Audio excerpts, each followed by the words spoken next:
చచ్చిపోయినోళ్ళు మళ్ళా బతుకుతారా నుల్లా?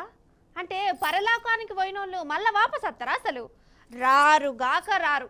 ఒకసారి మనిషి చచ్చిపోయిందంటే ఇక అంతే సంగతులు. ఏమన్నా అడుగుబొడుగా అవుతుంటే ఇంకో జన్మత్తాలు అంటారు కదా. కానీ ఇక వికారాబాద్లో నుల్లా ఒక మనిషి బండి కింద పడి చచ్చిపోయిండు. ఇంట్లోళ్ళు మస్తు ఏడ్చిరు.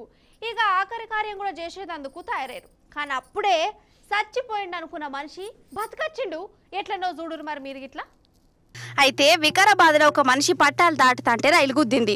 పాపం చచ్చిపోయిండు. పోలీసు వాళ్ళు చచ్చిపోయిన ఆయన జేబులో ఉన్న ఫోన్లు గిన్లు చెకింగ్ చేసి అడ్రస్ దొరకబట్టి ఇంట్లోకి అప్పచెప్పిరు.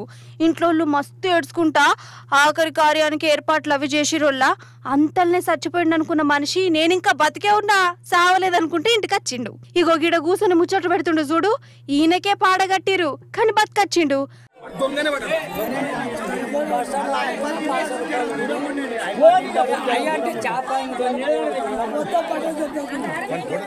అయి గట్లెట్లా అనిపిస్తుంది కదా, చెప్తా.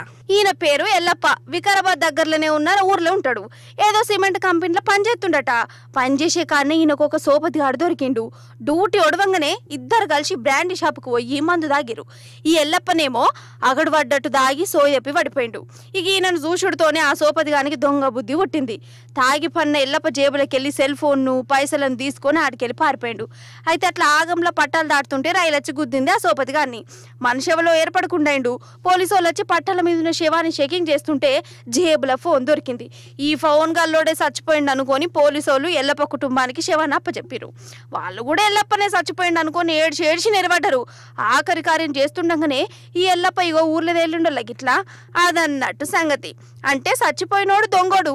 ఆ దొంగని దగ్గర ఈయన ఫోన్ ఉంటే ఈయననే చచ్చిపోయిండు అనుకున్నారు. ఈ మహానుభావుడేమో కుతికెళ్దాం కదా ఈ రోజంతా రోడ్ల మీద పన్నాడు. అందరినీ పర్షన్ చేసిండు.